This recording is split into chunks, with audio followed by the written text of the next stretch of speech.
अस्सलाम वालेकुम। तो आज हम पढ़ेंगे ह्यूमन हार्ट स्ट्रक्चर के बारे में।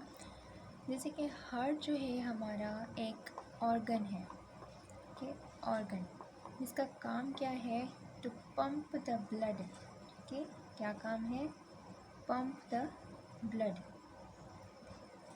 हार्ट हमारी बॉडी का जो एक ऑर्गन है जो ब्लड को पंप करता है हमारी पूरी बॉडी में। अब हम ह्यूमन हार्ट की स्ट्रक्चर को देखेंगे। ह्यूमन हार्ट में आपको पता है कि उसमें 4 चैम्बर्स होते हैं। ठीक है, इस साइड को हम लेबल कर लेते हैं कि ये हमारी लेफ़्ट साइड है और ये हमारी राइट साइड है। दो नीचे वाले जो चैम्बर्स होते हैं उनको हम नाम दे देते हैं वेंट्रिकल्स। क्या, वेंट्रिकल्स। दो नीचे वाले जो चैम्बर्स हैं उनको हमने नाम दे दिया वेंट्रिकल्स। ठीक है, तो ये हमारे क्या हो गए, लेफ़्ट वेंट्रिकल, लेफ़्ट वेंट्रिकल। और ये हमारे क्या हो गए, राइट वेंट्रिकल। ऊपर वाले जो दो चैम्बर्स हैं उनके क्या नाम है, एट्रियम। इस साइड का क्या हो जाएगा, लेफ़्ट एट्रियम, और ये वाली साइड राइट एट्रियम। आपको इन दो चैम्बर्स के नीचे एक लेयर नज़र आ रही होगी। ये लेयर क्या है, मस्कुलर लेयर है, जिसका नाम क्या है, मायोकार्डियम, मायोकार्डियम। मायो का मतलब क्या होता है, हार्ट, सॉरी, मायो का मतलब क्या होता है, मसल। कार्डिया का क्या मतलब होता है, कार्डिया मीन्स हार्ट। ठीक है, अब आपने यहाँ पे डिफरेंस देखा होगा कि यहाँ पे जो मैंने मसल बनाया है वो यहाँ से थिन बनाया है और यहाँ से मैंने थिक बनाया है। इसका रीज़न क्या है, ये कि वेंट्रिकल्स में जो लेफ़्ट वेंट्रिकल है इसको सारी बॉडी की तरफ ब्लड को पंप करना होता है, तो इसको ज़्यादा फोर्स की रिक्वायर्ड होगी, इसलिए यहाँ पे मसल्स अल्लाह ताला ने थिक बनाए हैं। और राइट वेंट्रिकल को ब्लड जो है वो सिर्फ लंग्स में पंप करना होता है, तो इसकी इतनी फोर्स की रिक्वायर्ड नहीं होता, तो यहाँ पे अल्लाह ताला ने थिन मसल्स बनाए। ठीक है, तो ये भी आपको एमसीक्यूज़ में आ सकता है कि लेफ्ट वेंट्रिकल में मसल्स जो हैं वो थिक होते हैं या राइट में। ठीक है, इसको भी आपने ध्यान में रखना है। अब लेफ़्ट वेंट्रिकल को जब पूरी बॉडी में ब्लड को पंप करना है तो लेफ़्ट वेंट्रिकल में ब्लड किसके ज़रिए एंटर होता है, इसमें एक वेसल एंटर हो रही होती है लेफ़्ट वेंट्रिकल में, जिसके थ्रू वेंट्रिकल में ब्लड एंटर हो रहा होता है। इसको हम क्या नाम दे देंगे, एओर्टा। एओर्टा जो है ये एक हमारी आर्टरी है। आपको आर्टरी और वेन का डिफरेंस का पता होगा। आर्टरी जो है ये ब्लड को हार्ट से अवे ले जाती है। ठीक है, हार्ट से अवे यानी कि टुवर्ड्स द बॉडी। ठीक है, तो जैसे कि मैंने कहा कि वेंट्रिकल ने सारी बॉडी, पूरी बॉडी को ब्लड सप्लाई करना होता है, तो वो किसके ज़रिए हो गया, एओर्टा के ज़रिए। ठीक है, तो एओर्टा एक ऐसी वेसल है जिसके ज़रिए वेंट्रिकल से ब्लड पूरी बॉडी को सप्लाई होता है। अब राइट वेंट्रिकल से ब्लड जो है वो किस तरह लंग्स में जाएगा, वहाँ पे भी एक वेसल एंटर हो रही होती है, वो फिर आगे जाके स्प्लिट हो जाती है दो वेसल्स में, ताकि लंग्स आपको पता है कि दो होते हैं, तो ये वेसल स्प्लिट हो जाएगी दो में, ताकि दोनों लंग्स पे ब्लड की सप्लाई हो।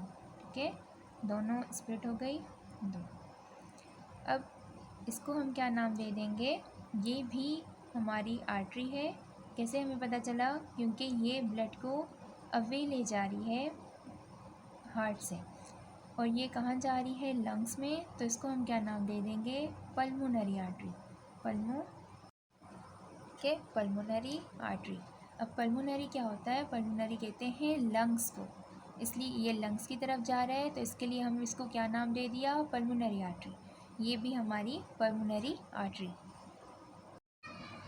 जैसा कि हमने कहा कि हार्ट के 4 चैम्बर्स होते हैं, तो अभी तक हमने 2 को डिस्कस कर लिया है। तो ये हमने पढ़ लिया वेंट्रिकल्स। वेंट्रिकल के ऊपर मज़ीद 2 चैम्बर्स प्रेजेंट होते हैं जिसको हम नाम देते हैं एट्रिया का। ठीक है, तो ये हो गया हमारा लेफ़्ट एट्रियम और ये राइट एट्रियम। इन दोनों एट्रियम के ऊपर भी एक मज़ीद लेयर प्रेजेंट होती है, जिस तरह हमने वेंट्रिकल के ऊपर डिस्कस किया। ये वाली लेयर जो है यहाँ पे वेरी वेरी थिन होती है, क्योंकि इसको इतनी पावर की रिक्वायर्ड नहीं होती ब्लड पंप करने में, क्योंकि इसने सिर्फ वेंट्रिकल में ब्लड पंप करना है, तो इसको इतनी फोर्स या पावर की रिक्वायर्ड नहीं होती, इसलिए इसमें मसल्स जो हैं वो वेरी थिन होते हैं। और ये जो हमने यहाँ पे वॉल्स को डिस्कस किया कि एओर्टा और पल्मोनरी आर्टरीज़ हैं, यहाँ पे वॉल्स प्रेजेंट होते हैं। इन वॉल्स को हम क्या कहते हैं? जो एओर्टा में प्रेजेंट है इसको हम क्या कहेंगे? एओर्टिक वॉल, एओर्टिक वॉल, ठीक है। और ये वाली हमारी क्या हो गई? क्योंकि ये लंग्स में जा रही है, ये देखें आप, ये हमने जिसको नाम दिया था पल्मोनरी आर्टरी का, इसको हम क्या कहेंगे? Pulmonary wall. इन दोनों वॉल्स को हम एक और नाम भी दे सकते हैं, जिसे हम कहते हैं semi linear walls, semi linear walls. इसी तरह वेंट्रिकल्स और एट्रिया को जो सेपरेट करते हैं, वहाँ पे भी एक वॉल्स प्रेजेंट होते हैं, यानी कि एट्रिया और वेंट्रिकल्स को कौन सेपरेट करते हैं? वॉल्स। जो लेफ़्ट साइड पे वॉल्स प्रेजेंट होते हैं, इसको हम क्या, इसका नाम होता है बाइकस्पिड, ठीक है, बाइकस्पिड, या इसको एक और नाम दिया जाता है मिट्रल वॉल। कोई इसे माइट्रल वॉल पढ़ते हैं तो कोई मिट्रल वॉल। यानी कि बाई का क्या मतलब होता है? टू। यहाँ पे दो कप्स की तरह दो कस प्रेजेंट होते हैं, और राइट में ट्राइकस्पिड, ठीक है, यानी कि तीन कस प्रेजेंट होते हैं,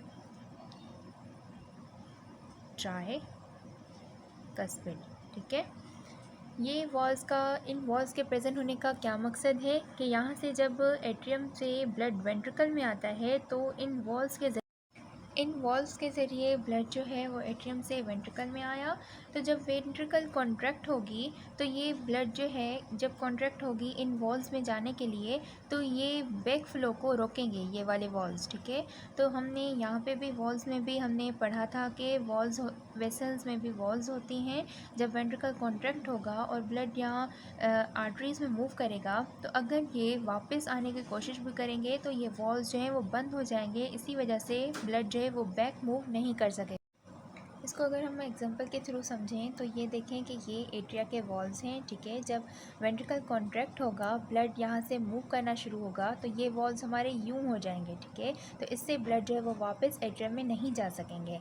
इसी पॉइंट को आप जहन में रखें और इन वॉल्स को देखें। इसी तरह जब यहाँ से इन वॉल से ब्लड बैक फ्लो करेगा, तो ये यूं है। जब ब्लड बैक फ्लो करेगा तो यूं स्ट्रेट हो जाएंगे, इससे ब्लड बैक फ्लो से रुक जाएगा। और लेफ़्ट एट्रियम में भी दो वेन्स एंटर हो रही होती हैं, एक ऊपर से और एक नीचे से। जो ऊपर है इसको हम क्या नाम देंगे? Superior vena cava, superior when. और जो नीचे है इसका क्या नाम है?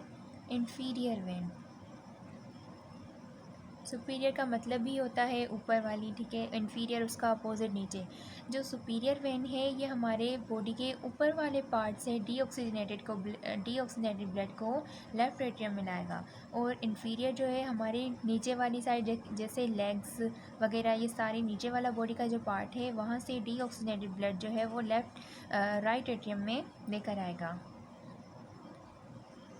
या ठीक है। फिर एट्रियम से वेंट्रिकल में आया, वेंट्रिकल से इन वेसल्स के ज़रिए जाएगा, कहाँ जाएगा? पल्मोनरी आर्टरी के ज़रिए लंग्स में जाएगा। आगे चलते हैं।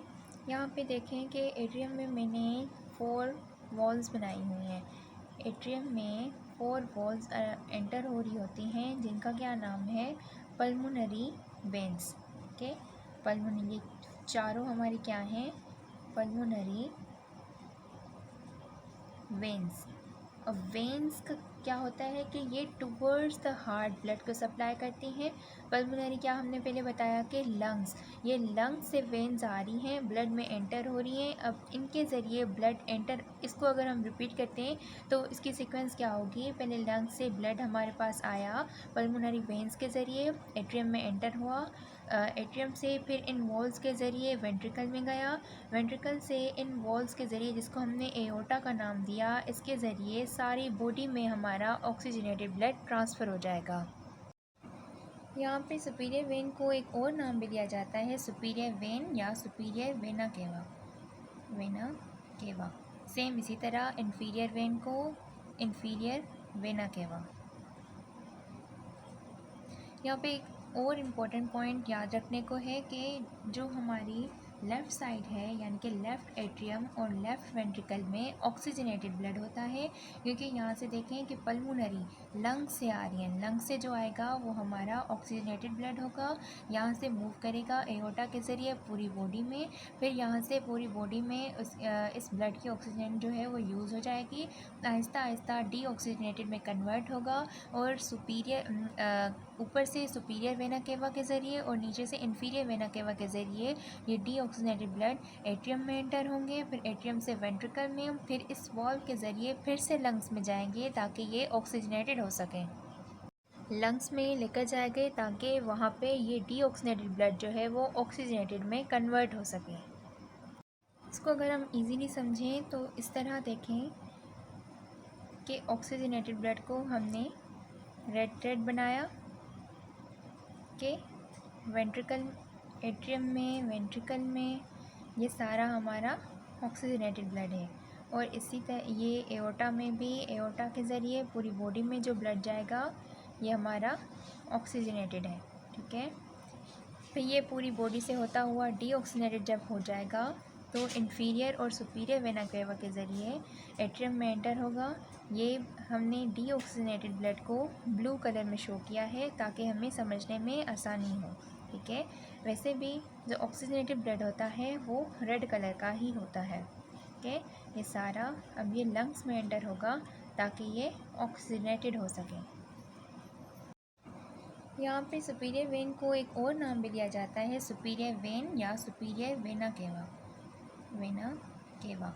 सेम इसी तरह इन्फीरियर वेन को इन्फीरियर वेना केवा।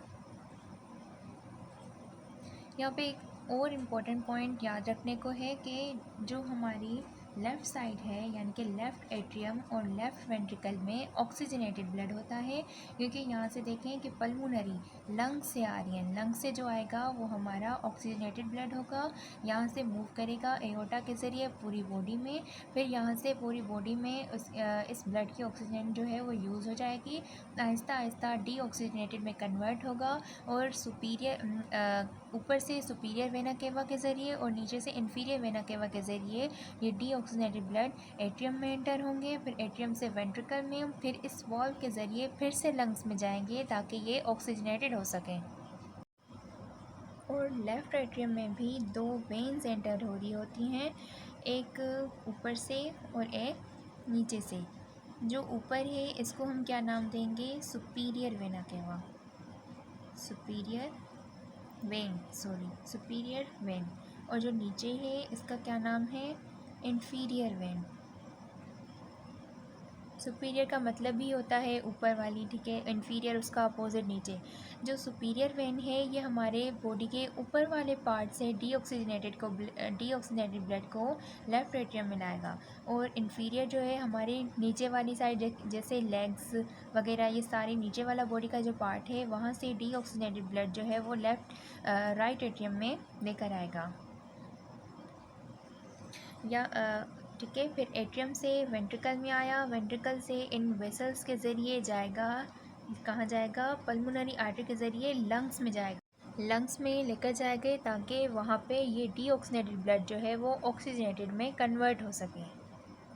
इसको अगर हम इजीली समझें तो इस तरह देखें कि ऑक्सीजनेटेड ब्लड को हमने रेड बनाया कि वेंट्रिकल एट्रियम में, वेंट्रिकल में ये सारा हमारा ऑक्सीजनेटेड ब्लड है, और इसी तरह ये एओर्टा में भी, एओर्टा के ज़रिए पूरी बॉडी में जो ब्लड जाएगा ये हमारा ऑक्सीजनेटेड है, ठीक है।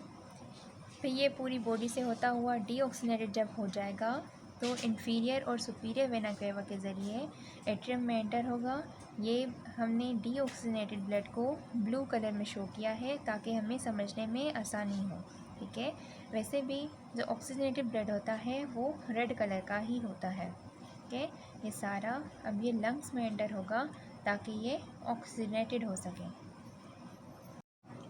यहाँ पे हमने डीऑक्सीजनेटेड ब्लड को ब्लू कलर से शो किया है, वैसे ब्लू से शो किया जाता है लेकिन ये डीऑक्सीजनेटेड ब्लड ब्लू कलर में नहीं होता, एक्चुअल में ये डार्क रेड कलर में होता है, ठीक है। और ये यहाँ पे जो मायोकार्डियम, हमने मायोकार्डियम को पढ़ा, मायोकार्डियम फिर डिवाइडेड होते हैं एपिकार्डियम, एपिकार्डियम लेयर, ठीक है, और एंडोकार्डियम। यहाँ पे एंडोकार्डियम, ठीक है, एंडो मीन्स इनसाइड, एपी ऊपर, ठीक है, एंडोकार्डियम। जो अब दो वेंट्रिकल्स और दो एट्रियम आपस में सेपरेट होती हैं, वो उस लेयर की वजह से, किस लेयर की वजह से जो है वो दो वेंट्रिकल्स आपस में सेपरेटेड हैं और दो एट्रियम आपस में सेपरेटेड हैं, उस लेयर को क्या कहेंगे हम? सेप्टम। सेप्टम। दो वेंट्रिकल सेपरेट हैं, दो वेंट्रिकल सेपरेट हैं किसके ज़रिए? सेप्टम के ज़रिए, ठीक है। और ये आउटर मोस्ट लेयर, बिल्कुल आखिर में एक लेयर होती है पूरे हार्ट के अराउंड, जिसमें हार्ट जो है लिपटा हुआ होता है, ठीक है। उस लेयर को हम क्या कहते हैं? पेरिकार्डियम। पेरिकार्डियम, ठीक है। पेरिकार्डियम एक ऐसी वॉल है, आउटर वॉल है, जिसमें पूरी हार्ट जो है वो कवर होती है। अब ये पेरिकार्डियम जो है वो हार्ट की जो कवरिंग है, कवरिंग, ठीक है, ये क्या प्रोवाइड करती है? हार्ट को प्रोटेक्शन प्रोवाइड करती है, ठीक है। हार्ट को प्रोटेक्शन कौन प्रोवाइड करता है? पेरिकार्डियम। यहाँ पे मेन फंक्शन जो है वो पेरिकार्डियम का फंक्शन याद रखें कि ये एक तो प्रोटेक्शन प्रोवाइड करता है हार्ट को, और एक ओवर एक्सपेंड होने से बचाता है, ठीक है, ताकि वो ओवर एक्सपेंड ना हो। तीसरा काम इसका क्या है कि ये फ्रिक्शन से भी बचाती है। जैसे अगर हम एक्सरसाइज वगैरह कर रहे होते हैं तो हमारी बोन्स जो हैं वो जुड़ी होती हैं, काफ़ी करीब आ रही होती हैं, तो उससे जो है हमारी पेरिकार्डियम जो है हमें पेरिकार्डियम हमारी हार्ट को बचा रही होती है, ठीक है। तो यहाँ पे ओवरऑल अल्हम्दुलिल्लाह हमने पूरा कवर कर लिया है। नेक्स्ट वीडियो में हम इसका पूरा सर्किट देखेंगे, ठीक है। ये पेरिकार्डियम जो है वो दो लेयर से मिलकर बनी होती है, और इन दो लेयर्स के बीच में एक स्पेस होती है जिसे हम कहते हैं पेरिकार्डियल स्पेस। Pericardium space. और इसमें फ्लूइड प्रेजेंट होता है जिसे हम कहते हैं पेरिकार्डियल फ्लूइड। Pericardial fluid. यहाँ एक और पॉइंट को मैं क्लियर करना चाह रही थी, आर्टरी और वेन में डिफरेंस। आर्टरी जो है ये carry blood away from the heart, यानी कि ये हार्ट से ब्लड को अवे ले जाती है, और वेन्स जो हैं carry blood towards the heart, ये वेन्स कैरी करती हैं ब्लड को हार्ट की तरफ। और जब भी आर्टरी